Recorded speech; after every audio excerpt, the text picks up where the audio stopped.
côté. Est-ce que c'est mieux comme ça? Ouais. Je sens un petit écho. Alors ça, hop. Je peux avoir besoin de ça. Hop.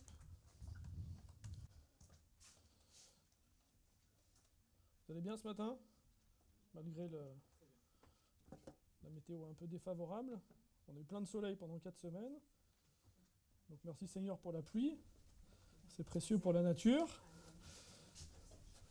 Et on aura d'autres périodes de soleil qui vont venir. Hein. On va du bon côté. Alors, hop. Tac. Je ne vais pas attendre trop longtemps. Voilà. Hop. Alors, ce matin, c'est un honneur pour moi de prêcher pour Pâques. Hein. C'est vraiment le jour masterclass pour les chrétiens. Je pense peut-être encore plus que Noël. On aime beaucoup fêter Noël, bon, pour les enfants, etc. C'est chouette. On se retrouve en famille. Mais pour les chrétiens, la résurrection de Jésus, c'est quand même encore mieux. C'est le top du top. C'est la victoire sur la mort. Et c'est vrai que je suis fier de prêcher ce matin devant vous. Merci Seigneur pour cette grâce. J'ai voulu faire un culte un petit peu plus participatif ce matin, notamment pour les enfants, parce qu'il n'y a pas d'école du dimanche. Donc j'ai préparé un petit quiz, enfin un gros quiz même, qui va prendre une partie de la prédication. Ça va nous permettre de reprendre un petit peu les grands moments de la vie de Jésus au moment de la crucifixion et au moment de la résurrection. Donc les derniers instants de sa vie terrestre. Du coup, on va pouvoir développer un peu ça au travers de questions. Donc les enfants, si vous voulez participer, je compte sur vous. Ils sont où les enfants? Il n'y en a pas beaucoup en fait. Juste là, Estelle, Mathieu, il a disparu, ici, il est là. Donc je vous encourage à répondre. Les grands, normalement, vous savez toutes les réponses. Donc vous pouvez juste aider les enfants quand ils n'arriveront pas à trouver. Mais c'est pas très très compliqué. Hein. C'est pas du haut niveau de quiz non plus. Alors, quels événements célèbre-t-on lors de Pâques, les enfants? Ils sont où les petits Gauthier? Moi j'attendais Elias. Je pensais qu'il allait répondre partout. Mais voilà, Elias, je suis déçu. Il y avait plein de questions pour toi. Juliette a répondu? Donc elle a dit quoi, du coup? Alors, quel événement célèbre-t-on lors de Pâques? La naissance de Jésus, la crucifixion et la résurrection de Jésus, le baptême de Jésus. Ouais. B. La crucifixion et la résurrection de Jésus. Bien joué. Donc du coup, pour les bonnes réponses, t'as le droit à un chocolat. Hop. Il faut être vigilant ce matin. Alors, effectivement, réponse B. Donc effectivement, on fête la crucifixion, la résurrection de Jésus.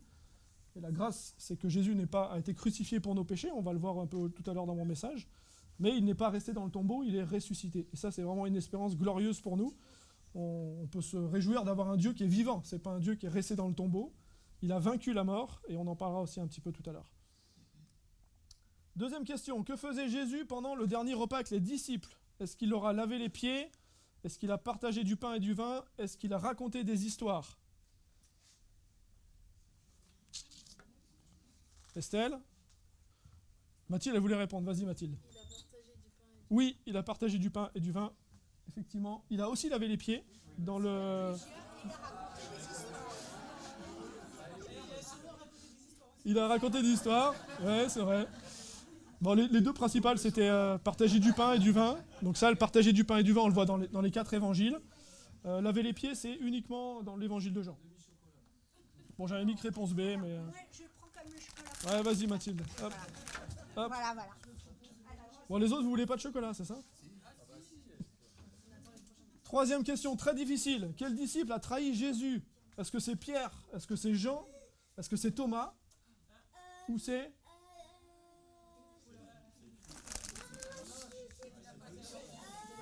Comment il s'appelle? C'est marqué là? Judas, tu sais pas lire, comment ça tu sais pas lire? C'est Judas. Donc Judas, effectivement, qui a trahi Jésus. Pour combien de pièces d'argent? 30 pièces d'argent. Donc c'était le prix d'un esclave. Et effectivement, on imagine la souffrance de Jésus, qui a été trahi par un de ses meilleurs amis. Il a vécu pendant 3 ans avec ce disciple, notamment avec tous les autres aussi. Mais on voit vraiment que c'était une vie de communauté. Ils étaient vraiment ensemble tout le temps, donc ça crée quand même des liens très forts. Dans des versets de l'Ancien Testament, on dit qu'il a été trahi par son ami.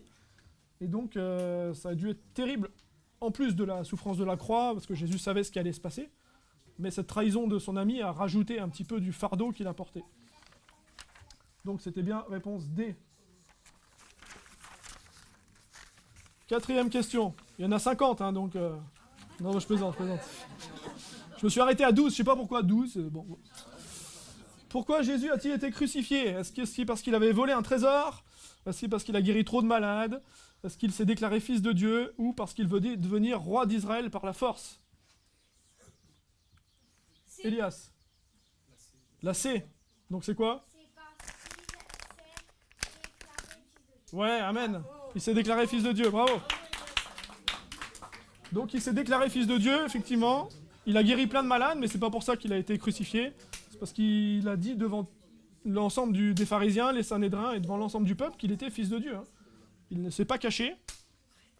Mais effectivement, il n'a jamais voulu devenir roi d'Israël par la force. Alors c'est quelque chose que le peuple d'Israël attendait avec impatience, hein, parce qu'ils étaient sous l'oppression des Romains. Et le peuple d'Israël voulait vraiment quelqu'un qui les sortirait de cette oppression. Mais Jésus n'a jamais dit qu'il voulait être roi d'Israël au niveau de la délivrance physique. Il voulait être roi dans les cœurs.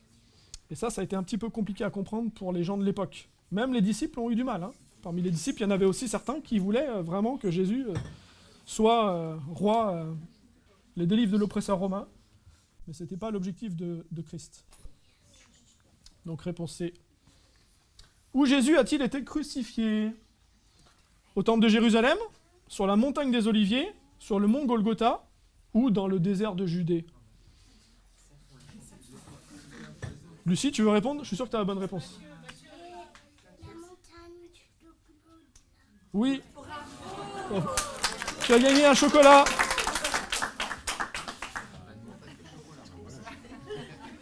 Puis tu en auras un pour ton petit frère, parce que je me dis que Josh, il va pas répondre, mais il aura quand même un chocolat bonus.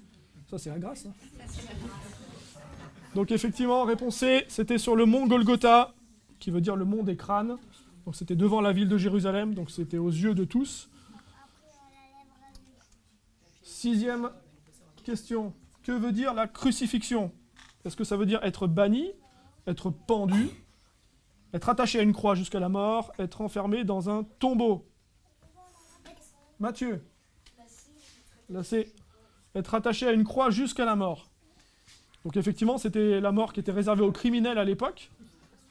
Il faut savoir que c'est la souffrance sans doute la plus horrible qu'on puisse imaginer, parce que les prisonniers restaient pendant des heures, voire même des fois plusieurs jours, hein, suspendus à une croix, et donc ils se vidaient très lentement de leur sang. Au niveau du corps, ils étaient très asséchés, hein, parce qu'au bout d'un moment, vous n'avez plus de salive, c'est difficile. Et pour respirer, ils étaient obligés de prendre appui. Alors ils étaient cloués au pied, donc ils avaient un espèce d'appui au pied, mais bon, un appui qui transperçait leur corps, donc c'était quand même douloureux. Je ne sais pas si vous êtes appuyé déjà sur une blessure, ça fait un peu mal. Donc il était obligé de s'appuyer pour respirer et prendre un peu de respiration, mais c'était une douleur insupportable. Voilà, il y a des gens qui ont dit que Jésus n'était pas vraiment mort, qu'il avait fait semblant, mais quand on lit les témoignages des gens de l'époque, et notamment des Romains, on ne peut pas faire semblant ce genre de choses. C'est tellement horrible que... Voilà, j'ai lu des bouquins qui parlent de la crucifixion en détail. C'est vraiment on peut difficilement faire pire. Donc, réponse C. Chocolat. Hop. T'es prêt? Tu rattrapes une balle ou un chocolat? Hop. Faut que je lance bien aussi, hein. Du coup, j'ai une responsabilité. Alors, 7. Qui a demandé le corps de Jésus pour l'enterrer? Est-ce que c'est Nicodème? Est-ce que c'est Pilate? Est-ce que c'est Joseph d'Arimathée? Est-ce que c'est Caïphe? Joseph. Ouais, qui c'est qui a répondu? C'est Rémi?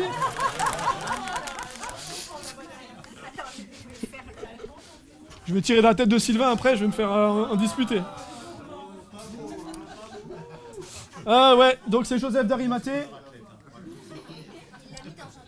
Ouais, il l'a mis dans un tombeau et il y a Nicodème qui est venu l'aider aussi. Donc Nicodème était dans cette affaire aussi. Pilate, c'est celui qui a condamné Jésus, hein, d'accord. Il a dit même qu'il n'était pas responsable, il s'est lavé les mains. Mais il était quand même responsable. Il a choisi de ne pas choisir. Puis Caïphe, c'était le grand prêtre qui a été aussi un de ceux qui ont voulu la crucifixion de Jésus.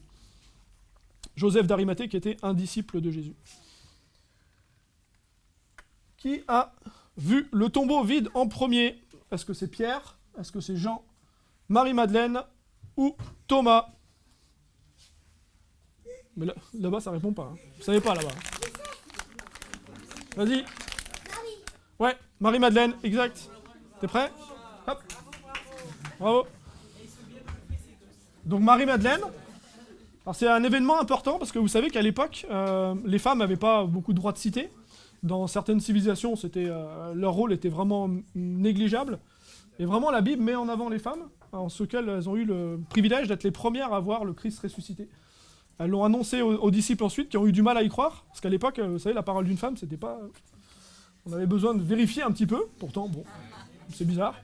Mais en tout cas, voilà, dans la Bible, les femmes sont mises à l'honneur, c'est pas le cas de partout, donc on peut se réjouir de ça. Pour Dieu, les femmes sont importantes comme les hommes.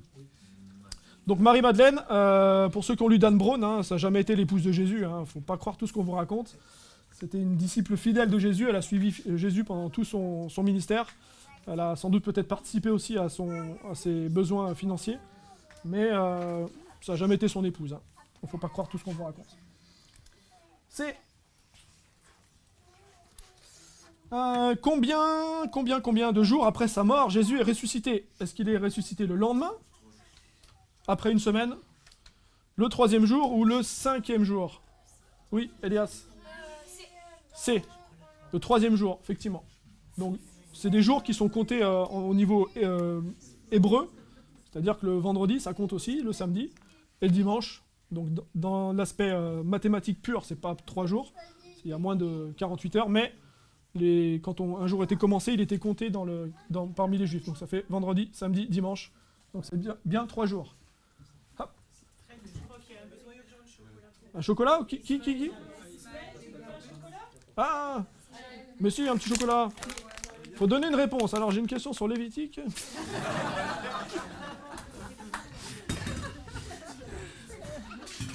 Je pense que ça va aller mieux. Lévitique 13-40, verset le plus important de la Bible, j'en parlerai une autre fois. Ceux qui me connaissent, ils savent pourquoi je dis ça. Hop, 10. Hop, faut que je tourne la page. Clac. Comment Jésus a-t-il prouvé qu'il était vivant après sa résurrection? Est-ce qu'il est apparu à ses disciples? Est-ce qu'il a écrit une lettre? Ou est-ce qu'il s'est caché? Josh, t'as la réponse? Je suis sûr. T'as déjà eu un chocolat, mais du coup, ça t'a boosté. Alors, Lucie, tu veux aider ton frère? À ton avis, comment Jésus l'a fait pour montrer qu'il était vivant? C'est beaucoup de stress devant tout le monde. Hein. C'est pas facile. Alors du coup, qui c'est qui a la réponse? Il n'y a personne qui connaît?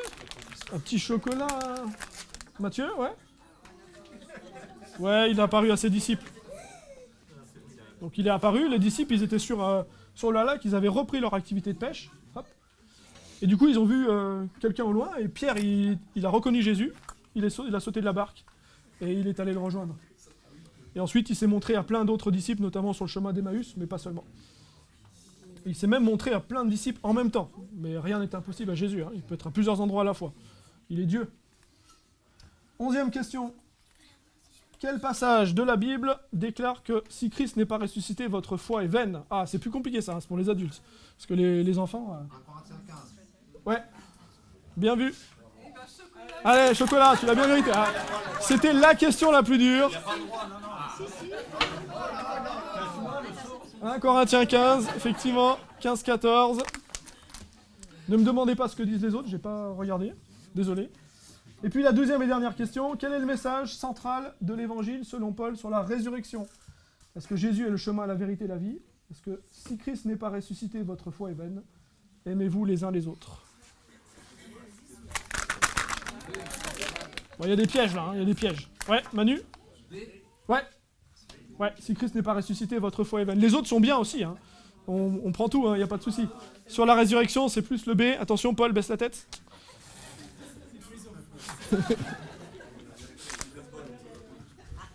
Voilà. Allez, on va attaquer le message proprement parlé. Donc j'aurais pu sélectionner des passages dans les évangiles, hein, on manque pas de ressources sur le thème de la crucifixion et de la résurrection. Je voulais pas spoiler le Matthieu qu'on fera bientôt. quelques années. Dans quelques années, on attaquera Matthieu Résurrection, peut-être un an, je sais pas, on verra.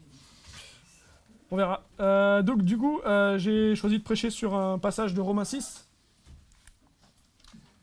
Clac, si ça veut apparaître. Hop.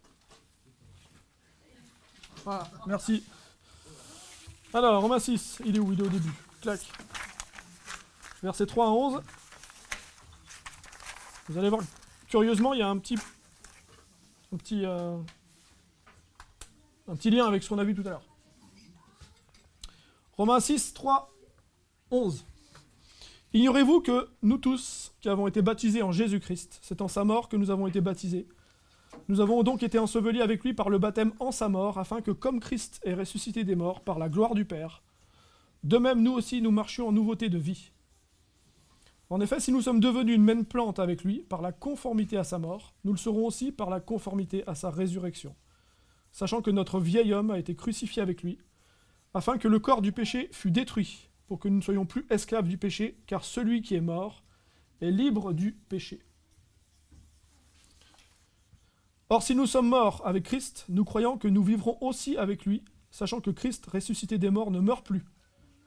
La mort n'a plus de pouvoir sur lui, car il est mort, et c'est pour le péché qu'il est mort une fois pour toutes. Il est revenu à la vie, c'est pour Dieu qu'il vit. Ainsi vous-même, regardez-vous comme morts au péché, et comme vivants pour Dieu en Jésus-Christ. Amen. Alors, j'ai découpé mon message en 4 parties, mais je vous rassure, c'est des petites parties. Ce sera un message qui est relativement court. Quand je dis ça, des fois ça... Mais là, c'est vraiment court. Alors, clac. Donc, je vous resitue un petit peu le début de ce chapitre, que je ne vous ai pas mis à l'écran. Mais, donc dans ce début de passage, Paul nous dit, « Que dirons-nous donc ?» Donc c'est par rapport au péché, évidemment, vous l'avez compris. « Que dirons-nous donc? Demeurions-nous dans le péché pour que la grâce foisonne? Jamais de la vie. Nous qui sommes morts pour le péché, comment vivrions-nous encore en lui ?» Donc un verset dans Tite nous dit, Tite 3, verset 5, « Il nous a sauvés, non à cause des œuvres de justice que nous aurions faites, mais selon sa miséricorde, par le baptême de la régénération et le renouvellement du Saint-Esprit. » Donc la loi, avant que Jésus arrive, il y avait la loi qui avait été mise en place par Dieu, on la voit beaucoup dans l'Ancien Testament, hein, c'est l'élément majeur. Et la loi elle avait été donnée par Dieu pour mettre en évidence le péché. Pourquoi? Parce que, vous vous rappelez les 10 commandements, il n'y a personne qui pouvait toute sa vie respecter les 10 commandements parfaitement sans jamais pécher, hein, puisque la Bible nous dit que l'homme est pécheur et qu'il n'y a point de juste, pas même un seul. Donc la loi, en fait, elle était là pour mettre en évidence le péché, pour montrer qu'on n'était pas capable d'être saint comme Dieu voudrait qu'on soit saint. Parce que lui, il est parfait, il ne supporte pas le péché. Mais la Bible nous dit aussi que là où le péché a abondé, la grâce a surabondé. On le voit dans Romains 5, 20.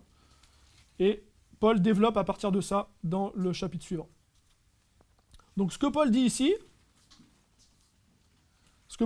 c'est que est-ce qu'on va pécher encore plus pour que la grâce abonde encore plus? Ce qui pourrait paraître logique d'un point de vue mathématique, hein, puisque quand le péché abonde, la grâce surabonde, du coup on pourrait se dire naïvement, on pêche, et puis il y aura encore plus de grâce.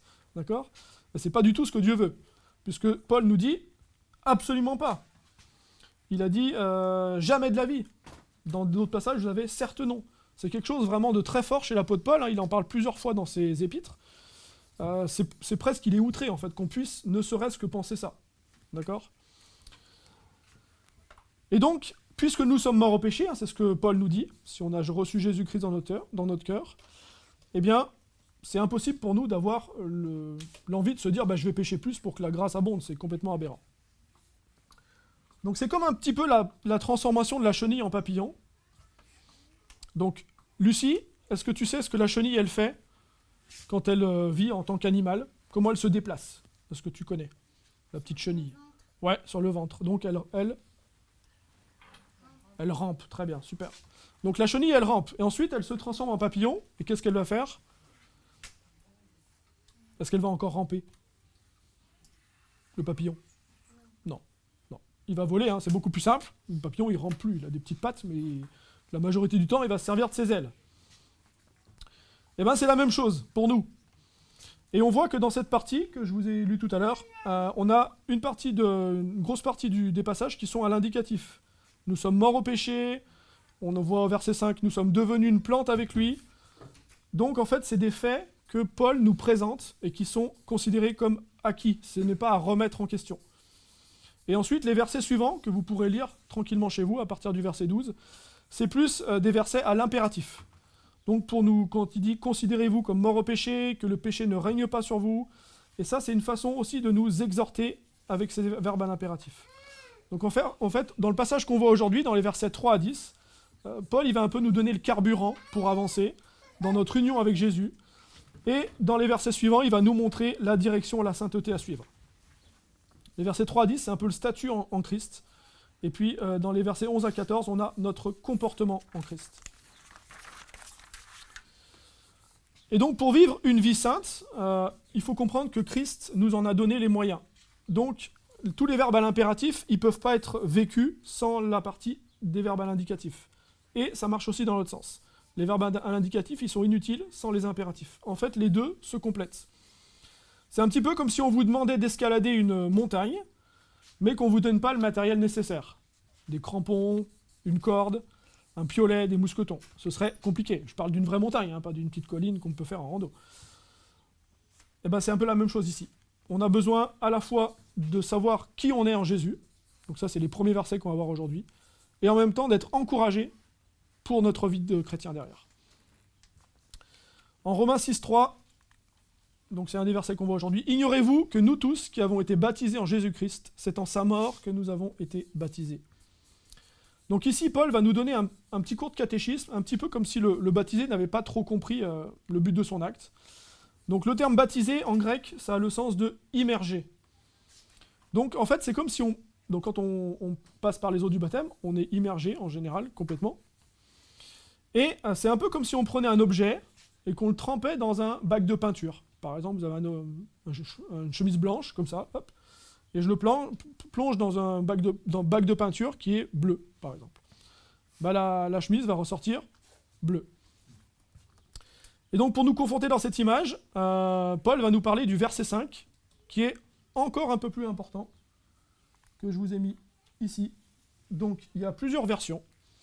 Il y a la version second, qui dit en effet, si nous sommes devenus une même plante avec lui, par la conformité à sa mort, nous le serons aussi par la conformité à sa résurrection. Et puis, j'ai pris une autre version, au hasard, j'ai pris Darby, c'est pour faire plaisir à Sylvain, qui dit « Si nous avons été identifiés avec lui dans la ressemblance de sa mort, nous le serons donc aussi dans la ressemblance de sa résurrection. » Je trouve que la partie second, elle est plus parlante au niveau traduction, parce qu'on sent vraiment qu'on est une même plante avec Jésus, c'est-à-dire que si on est une même plante, on partage bien sûr la partie visible, mais on partage aussi les racines, on partage aussi la sève qu'on ne voit pas, et donc ça doit sans doute vous rappeler une image dans Jean 5 qui dit « Je suis le cep et vous êtes les sarments ». Et donc, pour faire une union parfaite avec Jésus, eh bien Paul va ensuite dans les versets suivants partager ça en 3 étapes. Donc, deuxième étape, nous sommes morts avec Christ. Donc, quand nous donnons notre vie à Christ, nous mourrons à nous-mêmes, et le Père nous voit aussi mourir avec lui. Et en fait, ce qui meurt, et c'est ce que dit Paul dans ce passage, c'est ce qu'on appelle notre vieille nature, notre vieil homme. Mais ça pourrait être notre vieille femme aussi, hein. C'est pas réservé aux hommes. Donc, Romains 6,6 nous dit « Sachant que notre vieil homme a été crucifié avec lui, afin que le corps du péché fût détruit, pour que nous ne soyons plus esclaves du péché. » Donc il y a un changement d'identité pour le chrétien entre avant et après. Donc pour vous donner une image assez parlante, on peut prendre l'exemple du mariage. Il y a des jeunes mariés dans la salle ? Je sais qu'il y en a. Ouais, Rémi, Ben et mesdames qui vont avec. Donc, qu'est-ce qui s'est passé quand vous êtes mariés ? Il y a eu un changement d'identité. Donc au départ, vous étiez 2 célibataires quand vous êtes arrivé à la mairie. Et ensuite, quand vous êtes ressorti de la mairie, vous étiez un couple. D'accord ? À partir du moment où le livret de mariage a été tamponné par la mairie, vous n'êtes plus célibataire, vous changez de statut, vous devenez marié, couple. Donc dans notre époque actuelle, on a une espèce de substitut qui s'appelle le Pax. Ça, c'est les hommes qui ont voulu ça, mais au niveau de Dieu, c'est le mariage qui compte. Ensuite, Paul nous explique que le péché est dans notre corps. Et c'est pour ça qu'il parle de corps de péché, au verset 6. Et c'est vraiment cette identification à Christ qui va nous libérer de ce péché. En fait, on n'est plus esclave, on n'est plus obligé d'obéir au péché, comme quand on ne connaît pas Jésus. Parce qu'en fait, c'est cette vieille nature qui nous rend esclaves du péché. Nous étions désarmés, mais avec Christ, nous sommes armés de pied en cap. Et vous connaissez ce passage d'Éphésiens 6, qui nous parle des armes du chrétien, le casque, l'épée, l'armure, etc. Éphésiens 6, versets 11 à 18, vous connaissez ça aussi. Donc le Seigneur ne nous a pas laissés seuls, il nous a donné des armes pour résister au mal et pour qu'on puisse vivre notre vie de chrétien. Au verset 7, on a une introduction avec une petite préposition, car, qui implique en fait une cause derrière, car celui qui est mort est libre du péché. Et en fait, on n'est plus esclave du péché. Pourquoi ? Parce que Dieu, il a fait de la mort de Jésus notre mort. Si on s'identifie à Jésus, c'est un petit peu comme si on était mort avec lui, en fait, tout simplement. Et je vous pose une question, est-ce qu'à votre avis, quand quelqu'un est mort, il peut encore payer des dettes ? Je pense qu'une personne qui est mise au tombeau, si elle avait encore des dettes à payer, on va pas sortir le tombeau en disant « Hey, tu me dois 10 000 euros ». On va se tourner vers les héritiers, ouais, effectivement. Mais celui qui est mort, il est libre de ses dettes, entre guillemets, quoi. Il ne peut plus rien faire. Et c'est pareil. Dieu ne nous demandera pas de répondre de nos péchés. Si on est mort avec Jésus, on n'a plus à répondre de nos péchés parce que c'est Jésus qui a payé à notre place. En Romains 8, 1, Paul nous dit « Il n'y a donc maintenant aucune condamnation pour ceux qui sont en Jésus-Christ. » Et ça, c'est une promesse incroyable. Et donc, par conséquent, le péché n'a plus de droit sur nous et la mort non plus. Ça ne veut pas dire qu'on ne mourra pas. Vous savez très bien comme moi que personne ne peut échapper à la mort. Mais ça veut dire que la mort spirituelle n'a plus d'effet sur nous. Donc Christ est ressuscité, il a vaincu la mort, et la mort n'aura pas le dernier mot sur nous. Romains 6, 10, c'est un peu décousu les versets, parce qu'il revient pas mal sur des choses, donc c'est pour ça qu'il y a des versets qui ne sont pas dans l'ordre chronologique pile 5, 6, 7, 8. Verset 10 nous dit « Car il est mort, et c'est pour le péché qu'il est mort une fois pour toutes. Il est revenu à la vie, et c'est pour Dieu qu'il vit. » Donc Christ est mort pour vaincre le péché, et si nous sommes justifiés gratuitement par Christ, est-ce qu'on peut continuer à vivre dans le péché ? C'est ce que disait Paul au début du chapitre. Bien sûr que non. Christ n'est pas mort simplement pour pardonner le péché. Vous savez, dans l'Ancien Testament, pour pardonner le péché, on faisait quoi ? Des sacrifices, ouais. On faisait des sacrifices, donc on prenait des animaux, il y a des boucs, des moutons, des fois pour ceux qui n'avaient pas beaucoup d'argent, c'était des petits oiseaux, des pigeons ou autres. Et puis on les sacrifiait, on les mettait à mort, et ça couvrait le péché de l'homme. Mais le péché, vous savez, c'est un petit peu comme la poussière chez vous. Vous faites la poussière, c'est nickel chrome, et puis vous revenez une semaine après, il y a plein de poussière encore. Mais pourtant, vous n'avez rien fait de spécial, vous n'avez pas balancé de la poussière avec un seau. La poussière, elle est revenue naturellement, parce qu'il y en a partout autour de nous. Donc on a beau nettoyer, ça revient. Le péché, c'est pareil. Le péché, on avait beau faire des sacrifices, il fallait toujours en faire plus, parce que le péché, il revenait toujours. Donc il fallait trouver une solution définitive à ça. Et Dieu avait prévu dans son plan la venue de son Fils Jésus-Christ pour que le péché soit vaincu définitivement. Donc une petite histoire pour illustrer tout cela. Romains 6, 7. Ouais, je l'ai pas lu. Tac, clac. Ah, un petit serpent. C'est pas très joli. Je vous explique pourquoi. Donc c'est en rapport avec l'histoire que je vous lis. Donc c'est l'histoire du fils d'un brillant médecin qui est emprisonné dans un pays soumis à une dictature pour trafic de drogue. Impossible de le faire libérer. Parce que dans certains pays, trafic de drogue, c'est fatal en général. En France, vous allez aller en prison, mais dans d'autres, ça peut être peine de mort. Et même en donnant de l'argent, on ne peut pas le faire libérer. Mais le père est médecin, brillant médecin, et il découvre un médicament qui peut simuler la mort. Alors rigolez pas, ça existe, c'est pour ça que je vous ai mis un serpent qui est, je ne sais pas si vous voyez bien l'image, il est comme ça. Ça s'appelle la thanatose, et donc il y a certains animaux qui utilisent ça pour faire semblant d'être morts, comme ça leur prédateur le laisse tranquille en fait. Il y a les opossums qui font ça, les humains non, ils ne savent pas faire, mais les serpents par exemple, il y a certains serpents, ils se raidifient complètement, et on ne les voit plus respirer, on a l'impression qu'ils sont morts, donc le prédateur s'en va, et puis du coup après... Donc c'est assez malin. Et donc, le père rend visite au fils, il lui fait passer le médicament, bon c'est l'histoire, il faut l'accepter. Et donc la ruse réussit, le fils est rendu à la famille pour les funérailles, et du coup, quand il est revenu dans son pays, le fils se réveille. Bon, c'est une belle histoire, c'est presque un truc de super-héros, mais voilà, c'est pour illustrer un peu notre avis. À votre avis, est-ce qu'il va reprendre ses petits trafics, le fils? Oui? Je crois que ses parents ne seraient pas forcément d'accord. Hein. Je pense que son père aurait envie de dire un peu comme Paul, mais loin de là, certes non, absolument pas. Ou ça va pas bien la tête? Si on t'a sorti de prison, c'est pas pour que tu retournes dans tes trafics. T'es passé tout près de la mort, normalement t'avais 99 chances sur 100 d'y rester. C'est un miracle que t'aies réussi à revenir avec nous, donc maintenant c'est fini quoi. Et bien pour Christ c'est pareil, il est mort pour le péché une fois pour toutes, c'est définitif, il n'y a pas de retour en arrière, ni pour Jésus, ni pour nous, qui sommes unis en lui. Donc, partie 3, nous sommes morts avec Christ, nous sommes ensevelis avec Christ. Romains 6, verset 4, donc on est toujours dans le passage du jour. Nous avons donc été ensevelis avec lui par le baptême en sa mort, afin que comme Christ est ressuscité des morts, par la gloire du Père, de même nous aussi nous marchions en nouveauté de vie. Donc, on connaît bien l'aspect de la mort de Christ ou de sa résurrection, mais on ne parle pas forcément souvent du terme ensevelissement. Donc en grec, ça se traduit par le mot suntapto, qui signifie enterrer ensemble. Et il y a d'autres passages qui en parlent dans la Bible, comme par exemple Colossiens 2,12, qui nous dit « Ayant été ensevelis avec lui par le baptême, vous êtes aussi ressuscités en lui et avec lui par la foi en la puissance de Dieu, qu'il a ressuscité des morts. » On a aussi un passage dans 1 Corinthiens 15, 3-4. Ah, je t'ai lancé maintenant. Donc 1 Corinthiens 15, 3-4 qui nous dit « Je vous ai enseigné avant tout, comme je l'avais aussi reçu, que Christ est mort pour nos péchés, selon les Écritures, qu'il a été enseveli et qu'il est ressuscité le 3e jour, selon les Écritures. » Donc ce terme nous permet de mettre encore plus l'accent sur la séparation entre notre vie antérieure et la nouvelle avec Christ. On a été ensevelis.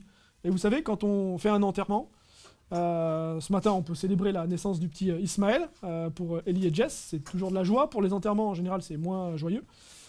Et dans un enterrement, le point de non-retour, c'est quand visuellement le cercueil disparaît sous terre, le défunt n'est plus visible, parfois il est brûlé dans le four.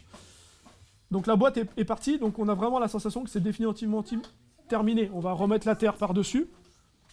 Et le mort est mort. Et voilà. Et donc ici c'est pareil, c'est ce que Paul veut souligner. Donc c'est pas étonnant vraiment qu'il soit offusqué quand on lui parle de péché plus, pour que la grâce abonde, alors que lui il considère qu'on a été vraiment enseveli avec Christ, il n'y a plus de point de non-retour. Si on a accepté Jésus dans notre vie, il n'y a plus de... On va plus se dire, tiens je vais pécher pour que la grâce abonde plus. 4e partie, je vous avais dit que ce serait court. Nous sommes ressuscités avec Christ, amen. Donc, dernière argumentation de Paul. Si effectivement nous sommes une même plante avec Jésus, donc rappelez-vous le verset 5, on a les mêmes racines, en acceptant Jésus, on partage la même sève que lui, le même sang que lui, quelque part, eh bien il est certain que nous serons avec lui selon la conformité de sa résurrection. C'est ce que dit la fin du verset 5. Donc comme la mort ne domine plus sur Christ, alors en tant que chrétien, la mort ne domine plus sur nous aussi. Et nous pouvons être confiants dans l'avenir, non parce que nous obéissons servilement à Dieu par nos propres forces, c'est pas ça, mais parce que nous sommes unis avec le Christ vivant. C'est pas en essayant de faire plein de trucs pour plaire à Dieu qu'on va gagner notre salut, parce que le salut se gagne pas, mais le salut il est acquis à partir du moment où on a choisi Jésus-Christ dans sa vie.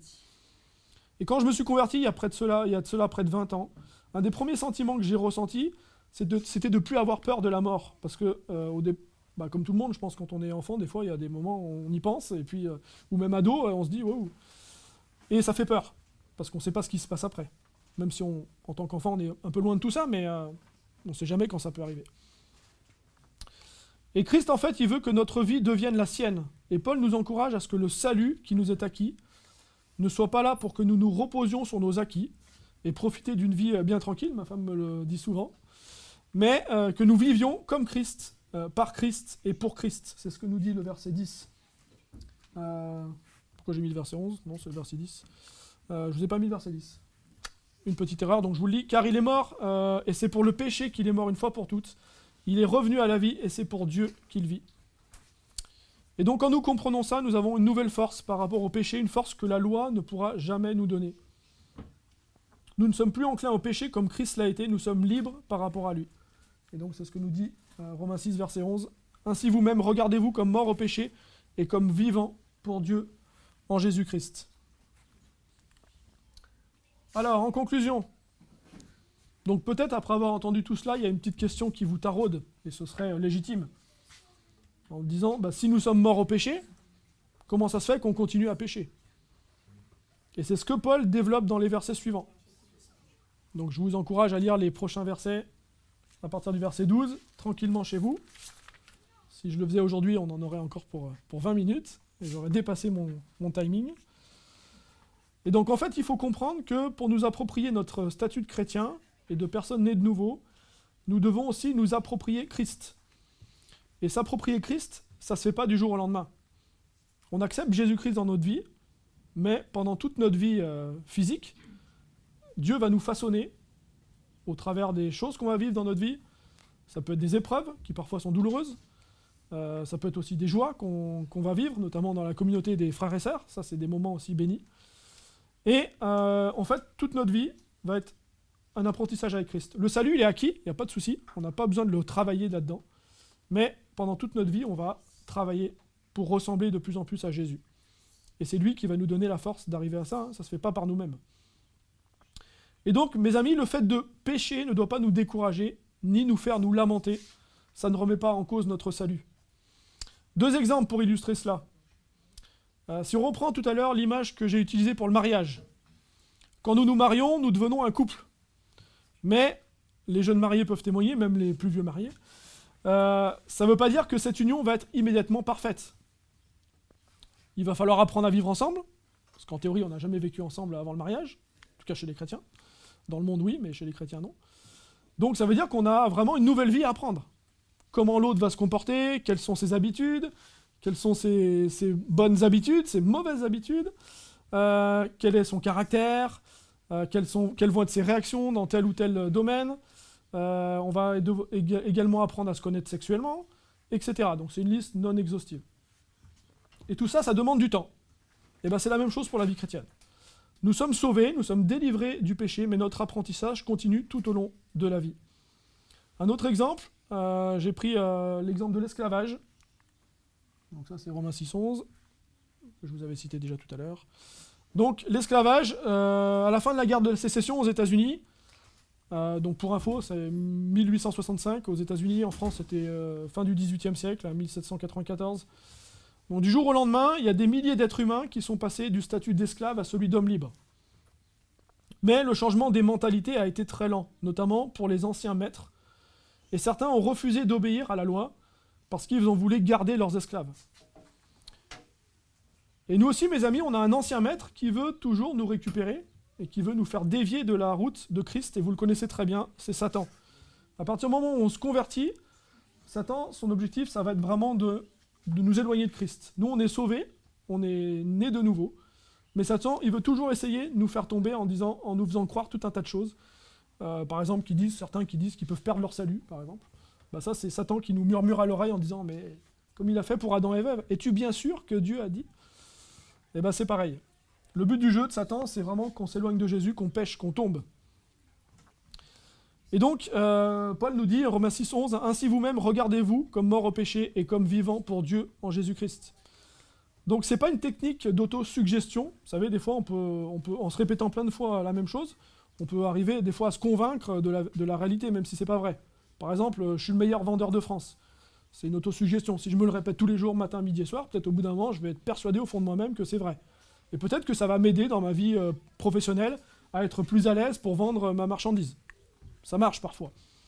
Mais ici, le but, c'est pas de se persuader d'un mensonge, c'est le chrétien qui va se calquer sur la vérité de Dieu et qui va se défaire du mensonge, mais alors là, pour le coup, du mensonge de Satan, qui voudrait le convaincre qu'il est encore son esclave. Jean 8.32 nous dit « Vous connaîtrez la vérité, et la vérité vous affranchira. » Donc voilà, mes amis, ce matin, en ce dimanche de Pâques, je veux, vous et nous, parce que je suis concerné aussi comme vous, nous encourager à persévérer dans notre attachement à Jésus, principalement en ces heures où on célèbre sa mort et sa résurrection. Et nous rappeler que nous sommes libres, que nous n'avons pas à nous fustiger quand nous tombons, vous savez, des fois dans certaines églises, les prêtres catholiques, ils se flagellaient comme ça, dans l'ancien temps, je sais pas si ça se fait encore, mais voilà, parce qu'ils voulaient expier la faute. Si vous avez vu le film Da Vinci Code, il y en a un qui fait ça. Il se fouette et tout, il est tout marqué, parce qu'il veut expier son péché. Mais expier le péché, ça marche pas comme ça. Ça sert à rien. À part se mutiler soi-même, c'est inutile. On est sauvé. Ça, c'est la vérité que Christ. À partir du moment où on suit Jésus, on est sauvé. Il n'y a pas de retour en arrière. C'est comme le cercueil dans la terre. Le vieil homme est mort. Et il faut nous rappeler que Jésus a déjà tout payé. Donc ça ne veut pas dire qu'il faut faire exprès de pécher, bien sûr. Je pense que naturellement, un chrétien né de nouveau ne peut pas avoir envie de pécher, mais ça veut dire que si on tombe, on n'a pas à se fustiger, à se lamenter, parce que le salut, il est acquis. La grâce de Dieu, elle est présente également. Jésus a dit à la croix, tout est accompli. Donc il n'y a rien à faire de plus. Et surtout, pas de nous-mêmes. Il n'y a rien à accomplir de nous-mêmes pour être plus méritants. Parce que nous, en tant que chrétiens, on ne mérite rien. D'accord ? C'est Jésus qui est venu nous chercher, c'est Dieu qui est venu nous chercher. Et il a donné son Fils unique par amour. Et c'est lui, en fait, qui va nous attirer à lui. C'est lui qui nous a aimés le premier. Amen. Et on peut se réjouir en ces temps de Pâques de se souvenir de ce que notre Seigneur a fait pour nous. Je vais prier. Seigneur notre Dieu, on veut te remercier parce que il y a plus de 2000 ans, tu es mort sur la croix, Seigneur. Toi, tu étais parfait, tu étais saint. Tu n'as jamais péché, tu as fait du bien partout autour de toi, tu as guéri des personnes. Tu as passé 3 ans à prêcher partout en Israël pour que ta parole soit annoncée. Et pourtant, tu as été rejeté, tu as été mis à mort. C'est ce qu'avaient annoncé les prophètes. Et Seigneur, tu l'as fait parce que tu étais le seul moyen, le seul médiateur possible entre Dieu et les hommes. Il n'y en a pas d'autre, Seigneur. Il n'y a que Jésus-Christ seul, comme Fils de Dieu, médiateur entre Dieu et les hommes. Et Seigneur, on veut te remercier parce que certes, tu es mort, mais surtout tu es ressuscité. Et on a une espérance vivante, on a un Dieu qui vit auprès de nous. Tu nous as laissé le Saint-Esprit pour être notre consolateur au quotidien. Seigneur, encourage-nous vraiment à le laisser agir au quotidien, à ne pas l'attrister, pour que ce soit ton esprit qui vive en nous, Seigneur. Je te remercie pour tout cela et je loue ton nom, Seigneur Jésus. Amen.